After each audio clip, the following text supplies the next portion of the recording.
تو نبی محترم علیہ الصلوۃ والسلام فرمانے لگے میرے رب کے خزانے محدود نہیں ہیں، اگر کوئی 100 مرتبہ دیکھے گا اللہ کریم اس کو 100 حج کا ثواب عطا فرمائے۔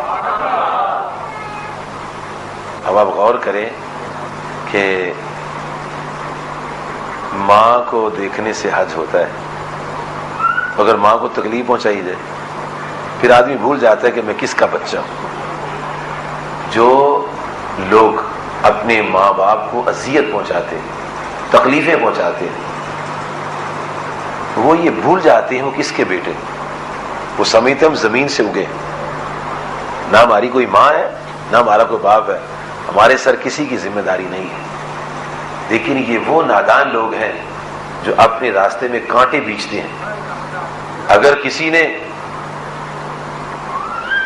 کسی نے اپنی ماں کی بے ادبی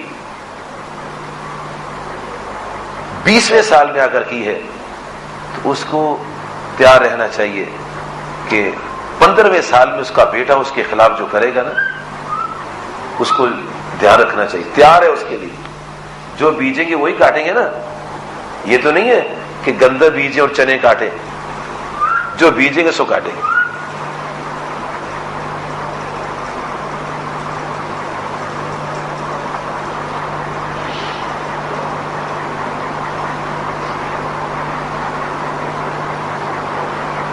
درشی بڑے ضرور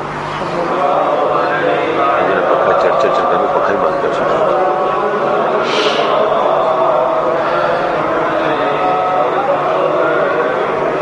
میں بڑے ادب و احترام کے ساتھ آپ کی خدمت گزارش کر رہا ہوں کہ وقت ہاتھ سے نکل جائے گا پھر پچھتانا پڑے گا۔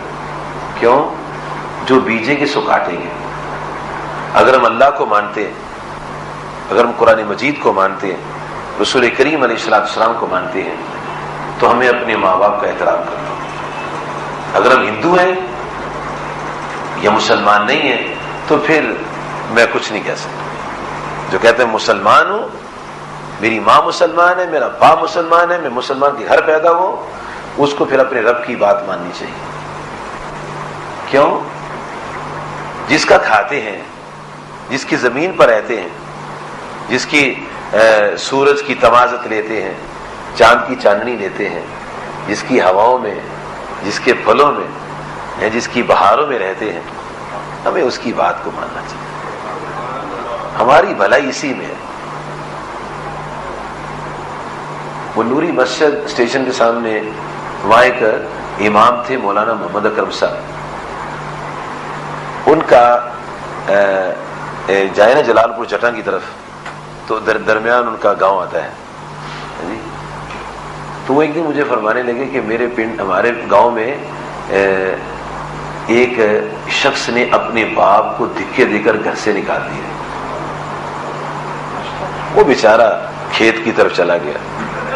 جب رات کے 9 بجے نا تو اس نے اپنے بیٹے کو، دھکے دینے والے نے اپنے بیٹے کو کمبل دیا اور گالی نکال کر کہنا ہے جاؤ اس بوڑھے کو دیو کمبل، سردی سے مر نہ جائے کہ۔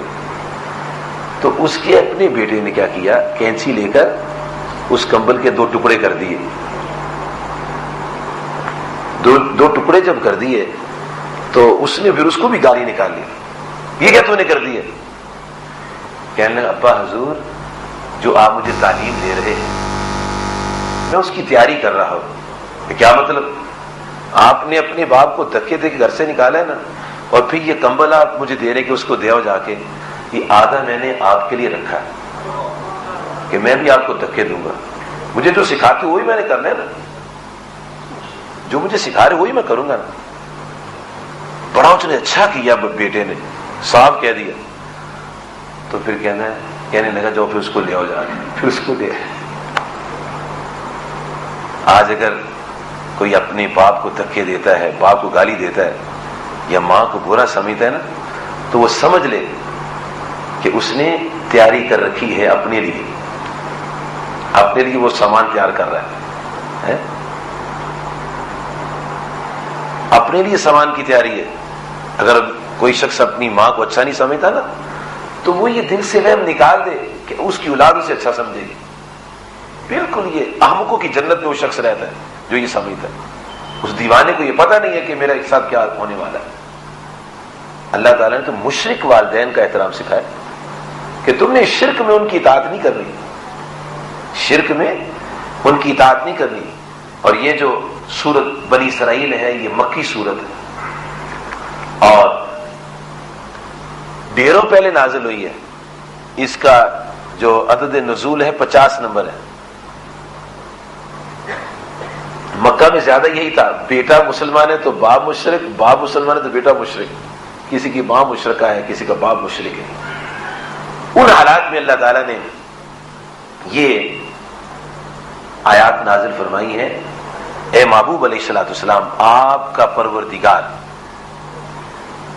یہ حکم فرماتا ہے، آپ کے رب نے حکم دیا ہے کہ اس کے سوا کسی کی عبادت نہیں، اللہ کے سوا کسی کی عبادت نہیں ہے۔ وَبِالْوَالِدَيْنِ احسانا، اور والدین کے ساتھ حسن سلوک کرنا ہے، اچھا سلوک کرنا ہے۔ چچا، تایا، پھوپھی، خالہ، ماموں، مسایا، یہ جتنے رشتے ہیں یہ بات کے ہیں۔ پہلے ماں باپ کا رشتہ، بیوی کا رشتہ بھی بعد میں، کیونکہ یہ پیدا ہوا تو بیوی ملی ہے نا، یہ پیدا ہوا تو ساس اس کو ملی ہے نا، سالیاں ملی ہیں، سالے ملے ہیں، یہ پہلے پیدا ہوا تو بعد میں سارا کچھ ملا ہے نا۔ باہر عورتوں کو مائیں لوگوں نے بنا رکھا ہے، اپنی ماں پر ظلم کرتے ہیں، باہر منہ بولی بہنیں بنا رکھی ہیں، اپنی بہنوں کے ساتھ ظلم کرتے ہیں۔ یہ نادانی ہے، یہ فہم و فراست کا ثبوت نہیں ہے، عقل کا ثبوت نہیں ہے۔ ایک حدیث شریف میں آتا ہے، نبی کریم علیہ الصلوۃ والسلام فرماتے ہیں کہ جو آدمی کسی غیر عورت کو دیکھتا ہے اس کو گناہ ہوتا ہے۔ تو ایک صاحب عرض کرتے ہیں، یا رسول اللہ صلی اللہ علیہ وسلم، اگر کوئی اپنی عورت کو دیکھے تو پھر بھی گناہ ہوتا ہے؟ تو میں نہیں، وہ تو اپنی عورت ہے، اپنی عورت کو دیکھنے سے گناہ نہیں ہوتا، بیگانی عورت کو اگر دیکھو گے تو گناہ ہوگا۔ یہ بیوی، اپنی بیوی کو دیکھو تو گناہ نہیں ہے، بیگانی عورت کو دیکھو تو گناہ ہے۔ تو جب بیوی کا یہ اور بیگانی عورت کا یہ مسئلہ ہے تو ماں کا مسئلہ کتنا ہے؟ وہ تو ماں ہے جس کو دیکھنے سے حج کا ثواب ملتا ہے، جس کو خوش کرو تو رب خوش ہوتا ہے، جس کے قدموں میں رب کائنات نے جنت رکھی اور باپ کو جنت کا دروازہ بنایا ہے۔ جناب حضرت عبداللہ ابن عمر رضی اللہ عنہما، ان کا واقعہ آتا ہے اس میں الادب المفرد میں، امام بخاری صاحب لکھتے ہیں کہ آپ خانہ کعبہ کا طواف کر رہے تھے، ایک آدمی نے اپنے مونڈے پر ایک عورت کو اٹھا رکھا تھا اور وہ بھی چکر لگا رہا تھا، طواف کر رہا تھا۔ جب 7 چکر لگا لیے تو اس نے اونچی آواز سے دعا کی، یا اللہ تیرا شکر ہے آج میں نے اپنی ماں کا حق ادا کر دیا۔ جناب حضرت عبداللہ ابن عمر رضی اللہ تعالیٰ عنہما، آپ نے جب یہ بات سنی تو ان کی آنکھوں میں آنسو آ گئے۔ آپ فرمائے، نوجوان یہ کیا کہہ رہا ہے؟ کہنا، دیکھو جناب میری ماں چل نہیں سکتی تھی تو میں نے کندھے پر اٹھا کر اس کو یہ طواف خانہ کعبہ کرایا۔ آپ فرمانے لگے، سن، تو اس کو کندھے پر 7 چکر لگا کے کہتا ہے کہ میں نے اپنی ماں کا حق ادا کر دیا ہے؟ اور تیری ماں نے 9 مہینے تجھے پیٹ میں اٹھایا، تو نے صرف 10 منٹ کندھے پر اٹھایا، تو نے صرف 10 منٹ یا 20 منٹ اپنے کندھے پر اٹھایا، تیری ماں نے تجھے 9 مہینے پیٹ میں اٹھایا، اور پھر قدم قدم پر اس کو ٹھوکریں لگتی رہی، وہ آہیں بھرتی رہی ہے، کتنی اس کو تکلیف ہوتی رہی ہے، اور کتنی مشقت اور تکلیف کے ساتھ اس نے تجھے جنم دیا، پھر اپنا دودھ تجھے پلایا، پھر تجھے جوان کیا، اب تو کہتا ہے کہ میں نے اپنی ماں کا حق ادا کر دیا۔ اور میں سن دیوانے، ابھی تو ایک آہ کا بھی حق ادا نہیں ہوا، اسے پتہ نہیں کتنی آہیں بھری ہیں، ابھی تو ایک آہ کا کیا حق نہیں ہوا۔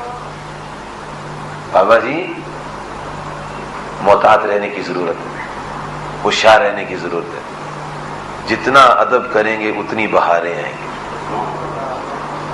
آدمی کو نہیں پتہ چلتا کہ میں کیا کر رہا ہوں، جب بدتمیزی پر انسان اترتا ہے نا تو اس کی آنکھوں کے آگے اندھیرا ہوتا ہے، جالا آ جاتا ہے، اس کو یہ پتہ نہیں ہوتا میں کیا کر رہا ہوں، اور پھر جب اس کا جالا ہٹتا ہے، پھر اس کی اپنی ٹانگیں کٹتی ہیں نا تو پھر روتا ہے کہ جو میں نے اپنی ماں کے باپ کے ساتھ ظلم کیا آج میرے سامنے آیا۔